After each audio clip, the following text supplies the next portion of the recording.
안녕하세요. 홍씨의 퇴근길에 오신 것을 환영합니다.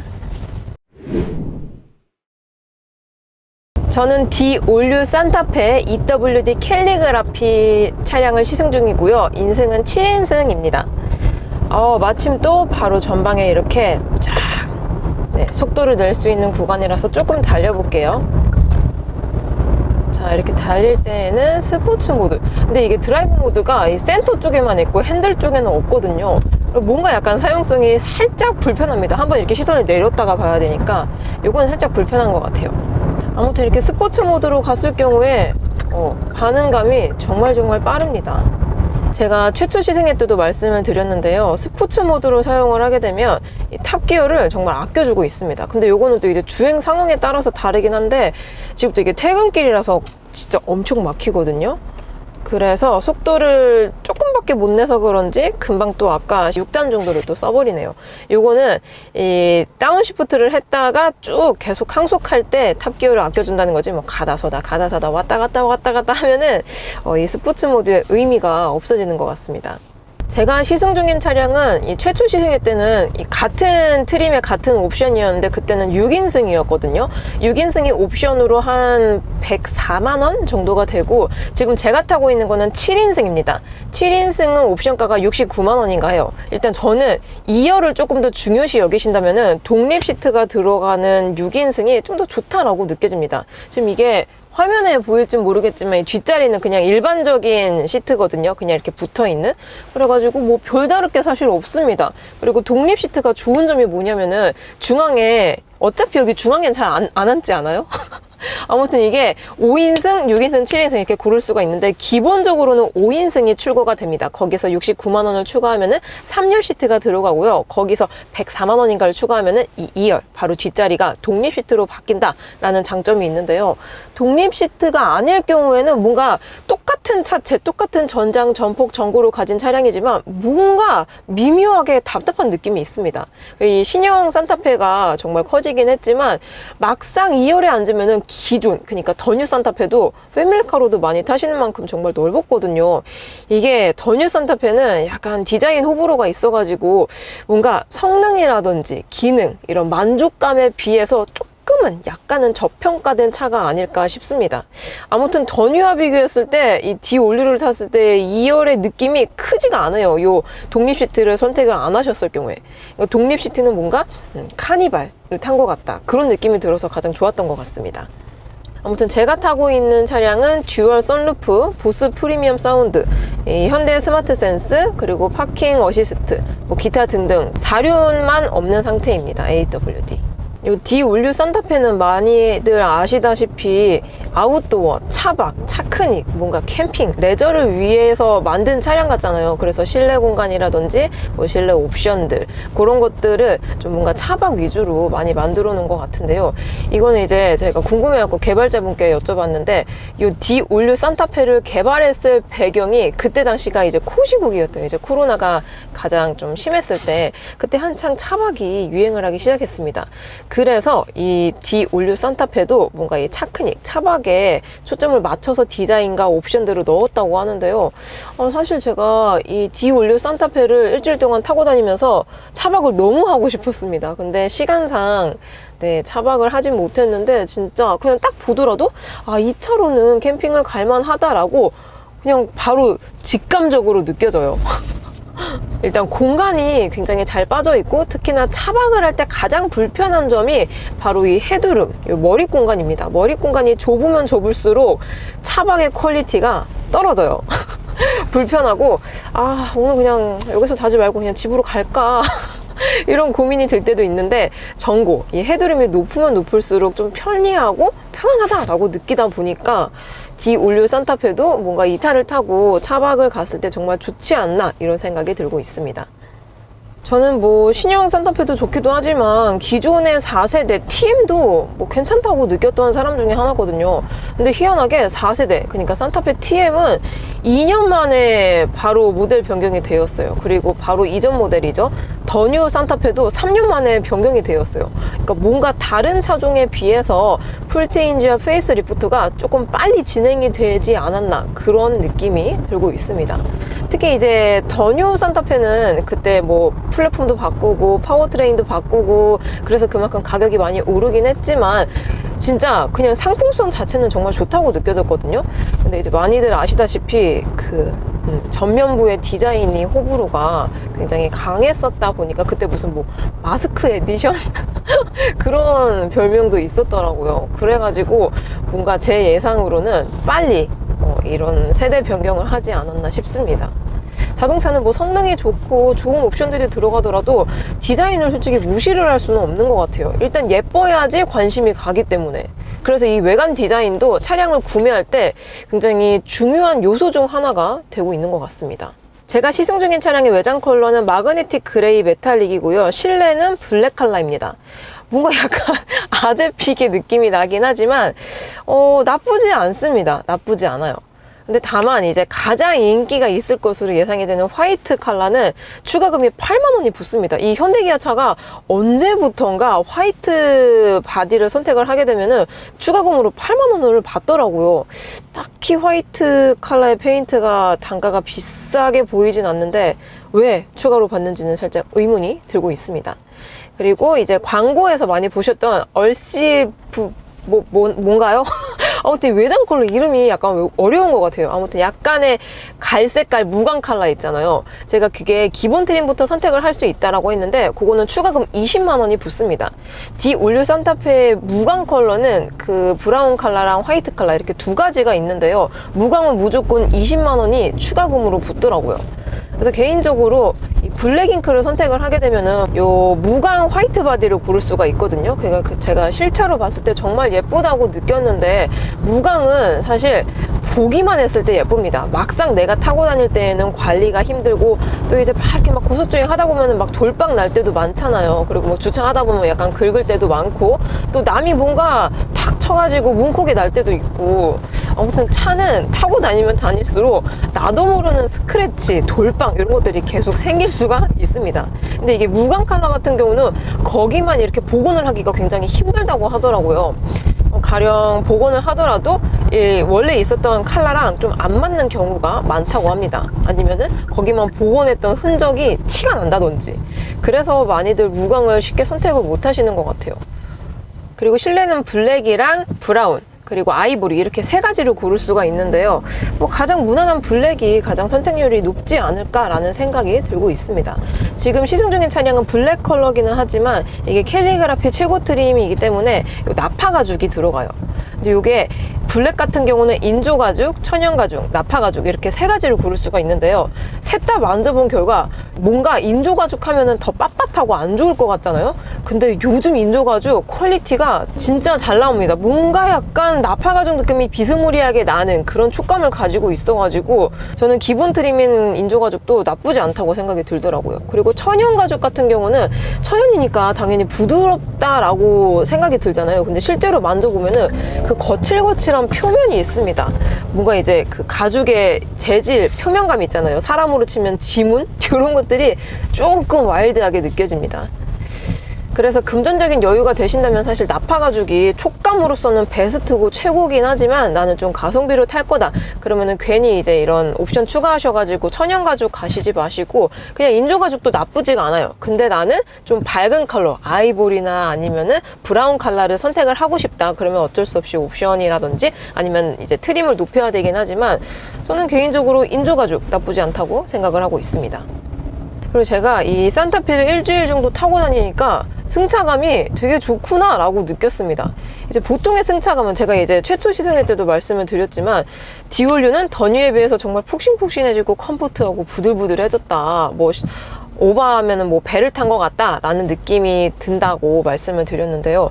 진짜 이 승차감이 정말 물렁물렁해졌습니다. 근데 많은 분들이 그러시더라고요. 승차감이 물컹하면은 잠깐 탔을 때는 좋겠지. 근데 오래 타거나 아니면은 좀 장거리 고속을 갔을 때에는 멀미를 유발할 수가 있다 라고 많이 말씀을 하시더라고요. 그래서 제가 지금은 이렇게 비록 막히지만 고속주행도 해보고 막 여기저기 막 다녔는데요. 승차감이 이제 결론만 말하자면은 폭신폭신한 차량을 가지고 있는 차 중에서 멀미가 별로 느껴지지 않았어요. 느껴지지 않았습니다. 그래서 현대차 측에서는 주파수 감음형 쇼버쇼바와 그리고 뭐 하이드로 부시, 전륜 스토퍼 길이 증가, 뭐 기타 등등 승차감을 위해서 한 3-4가지 정도를 손을 봤다고 하더라고요.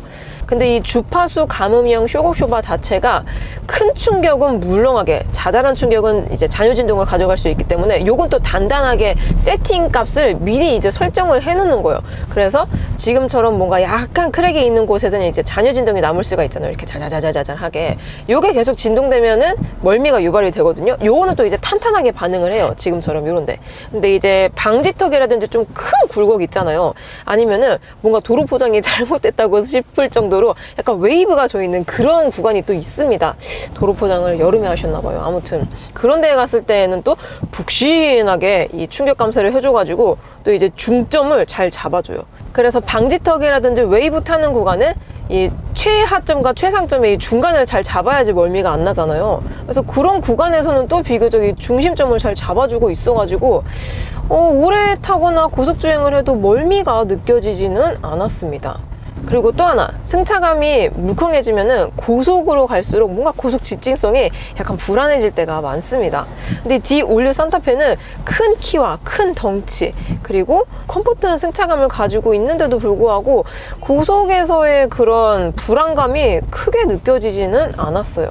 그렇다고 막 BMW가 갖고 있는 그런 스포티한 막 그런 주행성까지는 아니지만 이 덩치에 요 정도 컴포트한 승차감에 요 정도면은 괜찮다라고 느껴지는 수준이었습니다.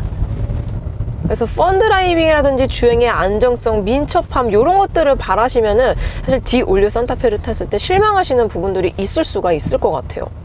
저는 개인적으로 D-올류 산타페는 그런 주행의 초점이라기보다는 일상 데일리카로 탔을 때 편안함에 가장 초점을 맞춘 차라고 생각이 들거든요.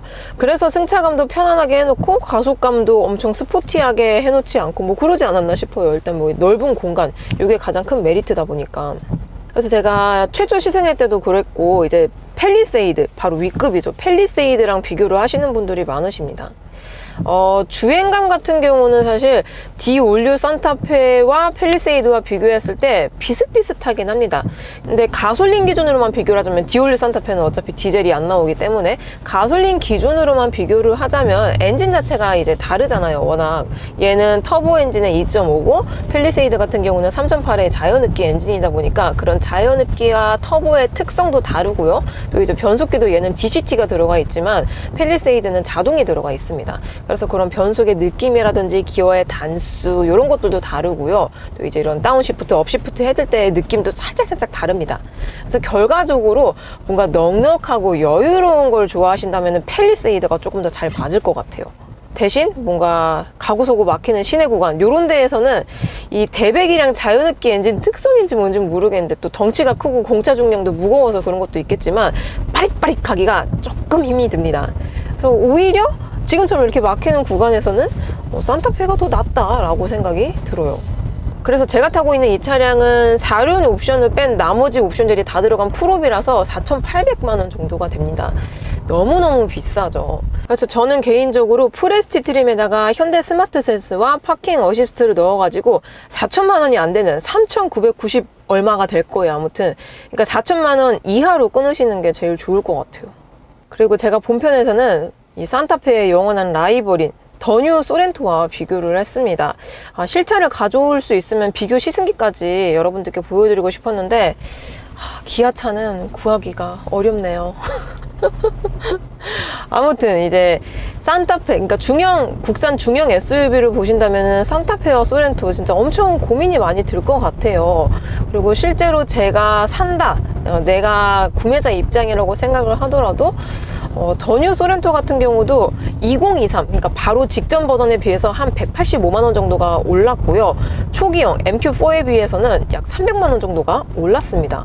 근데 저는 개인적으로 뭐 차세대 CCNC 들어가고 뭐 파노라믹 커브드 디스플레이에 뭐 송풍구 디자인 바뀌고 뭐 전후면이 좀 더 깔쌈해졌다라고 하긴 하지만 뭔가 이 가격이 오름폭 치고는 변경된 점이 크지 않다고 생각이 들거든요. 그래서 저는 개인적으로 같은 가격이면은 소렌토보단 산타페가 조금 더 낫지 않을까 이런 생각이 들고 있습니다. 그래서 소렌토도 노블레스 트림에 드와만 넣어가지고 그것도 이제 3,900 얼마거든요. 그러니까 4천만 원 이하로 끊으시는 게 가장 좋을 것 같아요. 그리고 막상 산타페가 많이 오르긴 올랐어요. 실제로도 이제 4세대 버전이죠. 산타페 TM에서 더 뉴, 여기 TM에서 페이스 리프트가 되었을 때 그때 400 얼마가 올랐습니다. 그리고 더 뉴에서 지금 이 D 올류로 오면서 290만 원 정도가 상승해서 최종적으로 4세대에서 5세대로 오는데 거의 한 730만 원 정도가 올랐어요. 그랜저도 6세대에서 7세대로 왔는데 700 얼마가 오르진 않았거든요. 이 산타페는 다른 차종에 비해서 이 가격 상승률이 굉장히 높지 않나 그런 생각이 들고 있습니다.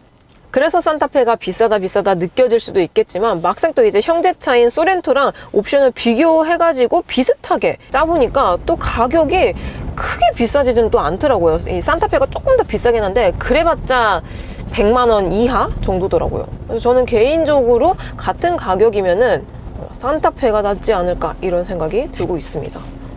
그리고 소렌토를 사실 거면은 더 뉴 말고 이전 버전이 더 나은 것 같아요. 더 뉴는 뭔가 바뀐 폭 대비 가격이 너무 비싸졌다라는 느낌이 있어가지고 네, 아예 그냥 4세대 처음 나왔을 때 그때 사신 분들이 승자이지 않을까라는 생각이 듭니다. 그리고 팰리세이드와도 많이 비교를 했지만 사실 팰리세이드도 탈만한 추천 조합을 짜면은 한 4,200에서 4,300 정도가 되거든요. 그러니까 산타페나 소렌토와 비교했을 때 팰리세이드는 약 200에서 300만 원 정도를 더 써야 된다라는 계산이 나옵니다.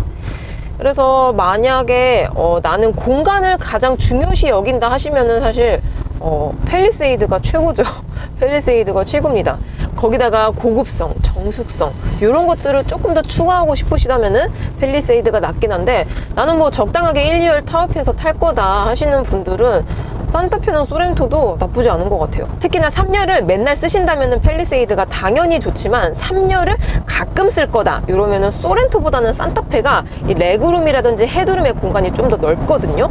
그래서 3열을 가끔씩 쓰실 거면은 소렌토보다는 산타페가 조금 더 편해요. 현재 밖에 비가 오고 있습니다. 오늘 제가 출근했을 때는 비가 엄청나게 많이 쏘아부었거든요. 그래서 이 와이퍼를 최대 스피드로 해놨습니다. 그럼 막 이렇게 파파파파 이렇게 되잖아요. 근데 그러고 정차를 해 있는데 뭔가 자꾸 움직이는 거예요. 지금 최대 스피드로 해볼게요. 하고 지금 어차피 저 앞에 신호가 걸려가지고 정차를 해보겠습니다. 지금 최대로 해놨고요. 정차해 볼게요. 살짝 차가 움직이거든요. 카메라로 티가 나진 않으시죠? 근데 운전자인 제가 느꼈을 때는 살짝 차가 흉 살짝 움직여요. 뭔가 강풍을 맞닥뜨리는 것처럼. 그래서 이 와이퍼의 힘이 다른 차에 비해서 뭔가 센 것 같습니다. 차가 휘청거릴 정도로. 아니면은 차 이 하체가 너무 컴포트해가지고 조그만 충격에도 뭔가 왔다 갔다 거리는 건가 싶기도 하고요. 아무튼 네. 최대 단수를 했을 경우에는 뭔가 차가 움직인다라는 느낌이 들고 있습니다. 그리고 본편에서도 말씀을 드렸지만 이게 뭐 정숙도를 좋게 하기 위해서 도어 글라스의 두께를 늘리고 뭐 흡음형 타이어를 장착시키고 그랬는데도 더 뉴와 비교했을 때 사실 정숙도가 크게 차이가 나진 않는다고 생각이 들어요. 더 뉴도 이게 진짜 저평가된 차 같은데 더 뉴 되게 조용했습니다. 승차감도 좋았고요. 그래서 더 뉴랑 비교했을 때 디올류의 정숙도는 엄청 크게 발전되지는 않은 것 같아요. 그냥 유지. 근데 사실 유지가 제일 어려운 거 아시죠? 그리고 요즘 현대차에 뭐 액티브 노이즈 캔슬링이라고 뭐 엔진에 반대되는 주파수를 쏴줘가지고 조용하게 해준다 이런 기능 되게 많이 넣어주잖아요. 근데 산타페에는 그 기능이 없습니다. 하지만 바로 위급 팰리세이드에는 액티브 노이즈 캔슬링이 들어가는데요. 이것도 뭔가 급나누기용 옵션인 것 같아요. 그리고 예를 들어서 뭐 2열 같은 경우도 제가 통풍이 있는 줄 알았더니 통풍이 없더라고요. 그래서 2열 통풍이라든지 아니면 2열 독립 공조 제어 등등 뭔가 급나누기 옵션들이 분명히 존재를 합니다. 그래서 D 올류 산타페가 고급스러워지고 뭐 2, 3열의 편의성이 좋아지긴 했지만 팰리세이드급은 아니다라고 생각을 하시면 될 것 같아요. 공간도 제가 최초 시승회 때 말씀드렸지만 팰리세이드가 훨씬 더 넓고 쾌적합니다. 그리고 시트도 팰리세이드에 들어가는 시트 2열, 3열의 시트가 좀 더 편해요. 뭔가 쿠션이 조금 더 말캉거리고 두께도 뭔가 두꺼운 것 같고 뭔가 조금 촉감은 뭔가 비슷한 것 같긴 하지만 뭔가 느낌상으로 팰리세이드에 들어간 게 조금 더 좋게 느껴지고 아무튼 전체적인 이제 느껴지는 필링 이런 것들은 팰리세이드가 좀 더 좋게 느껴졌습니다. 그래서 산타페는 패밀리카로 많이 사용을 하시지만 제가 생각했을 때에는 가장 좋은 자리는 1열이지 않을까 싶어요. 1열이 좋은 옵션들이 다 들어가 있습니다. 2열도 구형에 비해서 승차감이 정말 좋아졌거든요. 근데 옵션이 사실 뭐 이렇다 할 만한 게 크진 않아요. 크진 않습니다. 그래서 산타페는 좋아지긴 했지만 그래도 중형인 만큼 1열이 아직까지는 우선순위다 라고 생각이 들었습니다. 이 조수석적 크러쉬 패드 위쪽에 이 UV 살균을 위한 시크릿 포켓이 있잖아요. 이 버튼을 누르면 이게 살균이 시작이 되거든요. 열면은 이게 안 되고 이게 닫혔을 때에는 안에 뭐 광 이런 것들을 통해 가지고 살균을 해준다고 하는데 사실 얼마나 살균이 잘 되는지는 모르겠습니다. 제가 여기 막 뭐 퍼프도 넣어보고 핸드폰도 넣어보고 지갑도 넣어봤는데 뭔가 뭐 별 다른 느낌이 들진 않더라고요. 약간 그거 같아요. 군대에서 주말에 이런 침낭 같은 거 살균하려고 일조소도 가잖아요. 막 햇빛 좋을 때 널어놓고 그냥 그 정도의 느낌이지 않나 싶어요. 그리고 막상 뭘 넣으려고 하니까 요 UV 살균되는 이 폭이 좀 작습니다. 무엇을 놓기가 좀 애매해요. 특히 이 폭이 좀 좁아가지고 웬만한 물건이 다 들어갈 것 같긴 하지만 애매하게 안 들어가는 물건들도 많더라고요. 좀 달리고 싶은데 차가 너무 막히고 있습니다. 아무튼 막히지 않았을 때 디올류 산타페를 타고 다니면은 이게 공차 중량도 100km 이상 증가가 되었고 뭐 차체도 커졌는데 이 고속에서의 힘이 나쁘지가 않은 거예요. 굉장히 잘 달리고 특히나 이제 이게 DCT 듀얼 클러치 변속기가 들어가 있는데도 불구하고 변속감이 정말 좋습니다. 이거는 더뉴에 비해서 조금 더 부드럽게 느껴져요. 실제로 파워트레인이 더뉴에 비해서 변하진 않았거든요. 기존의 세타3 2.5 가솔린 터보 엔진의 습식 DCT 8단 이거는 동일한데 이 엔진의 매핑과 변속기 로직 변화를 통해 가지고 조금 더 고급스럽고 넉넉하고 편안하게 바뀌어진 것 같아요. 그래서 진짜 이 차를 타고 막 팍 쏘게 되진 않고 뭔가 편안하고 느긋하게 가게 되더라고요. 그래서 이게 비록 281마력짜리 차긴 하지만 조금 더 마력이 높게 느껴진다는 느낌이 있었습니다. 특히 고속으로 계속 항송을 할수록. 사실 이 디올류 산타페가 처음 나왔을 때 좀 의아했습니다. 우리가 보통 생각하는 페이스 리프트가 아닌 풀체인지는 플랫폼도 바뀌고 뭐 엔진 미션 바뀌고 뭐 디자인 바뀌고 옵션 바뀌고 다 바뀌잖아요. 근데 제일 중요한 엔진 미션이 안 바뀌었대요. 그래서 아니 가격이 그렇게 많이 올랐는데 왜 안 바꿨냐 제가 여쭤봤더니 디올류 이전인 더뉴는 페이스 리프트잖아요. 근데 그때 엔진이 바뀌었어요. 기존에는 2.0 가솔린 엔진의 자동 8단이었는데 신형 더뉴로 오면서 2.5 가솔린 터보에 변속기도 DCT로 바뀌고 또 이제 플랫폼도 기존의 2세대 플랫폼을 사용하고 있긴 하지만 부분 3세대 부품을 사용을 했다고 하더라고요. 그러니까 약간 2.5세대 느낌이라고 할까요? 그래서 2.5세대 느낌이 나는 그런 플랫폼을 사용을 했기 때문에 플랫폼도 바뀌고 파워트레인이 바뀌어가지고 그렇게 페이스 리프트긴 하지만 400 얼마가 오른 거다라고 하시더라고요. 그래서 제가 이 산타페 가격표가 나왔을 때 말씀드린 게 사실상 디올류가 풀체인지긴 하지만 페이스 리프트 느낌이고 더뉴가 페이스 리프트긴 하지만 풀체인지 느낌이었다라고 말씀을 드린 거예요. 그리고 이 DCT 미션 같은 경우도 살짝의 호불호가 있기는 있습니다. 근데 지금 이 산타페에 적용된 DCT 8단 같은 경우는 뭐 변속 충격도 별로 없고 그렇다고 뭐 저단에서의 힘이 부족하지도 않고 되게 완성도가 높습니다. 그래가지고 딱히 문제로 삼을 만한 요소는 아니라고 생각이 들어요. 또 과거에 있잖아요. 옛날에 그 습식 말고 건식 DCT 그게 좀 말이 많았었죠. 실제로도 제가 렌트카였거든요. 근데 이제 습식이 아닌 건식이 달려있는 차를 탔었는데 아니 갑자기 저단에서 변속이 안 되는 거예요. 그건 이제 그 차만의 결함이겠죠. 변속이 안 돼가지고 진짜 진땀을 뺐던 경험이 있었습니다.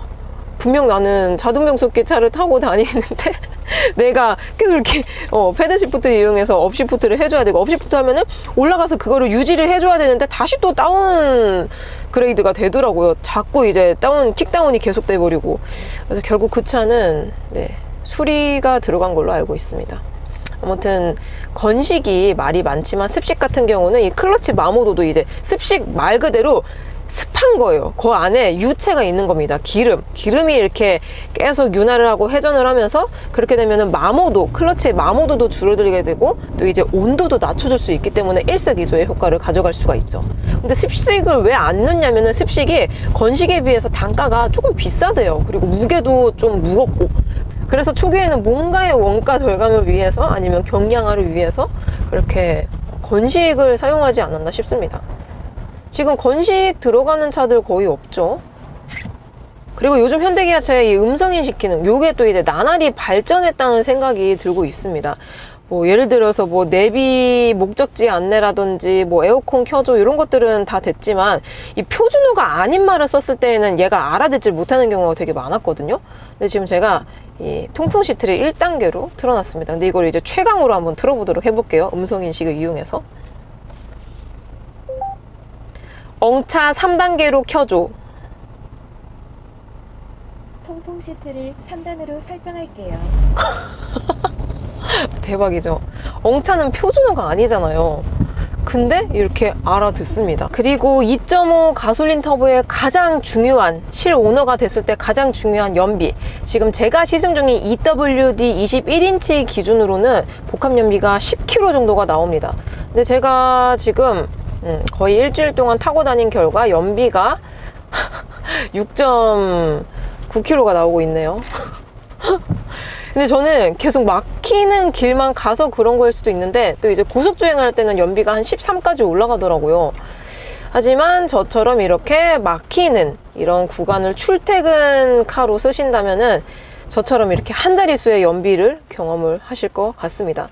그래서 많은 분들이 가솔린을 사야 되나 아니면 하이브리드를 사야 되나 고민이 많으신 것 같아요.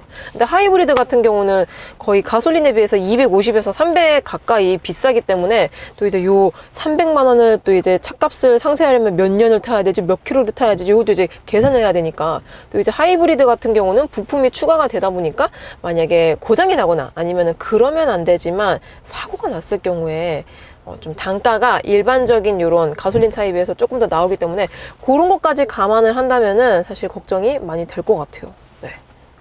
제가 아직 산타페 하이브리드를 시승을 하진 못했지만 더 뉴 산타페 기준으로 그때 하이브리드도 시승을 했었거든요.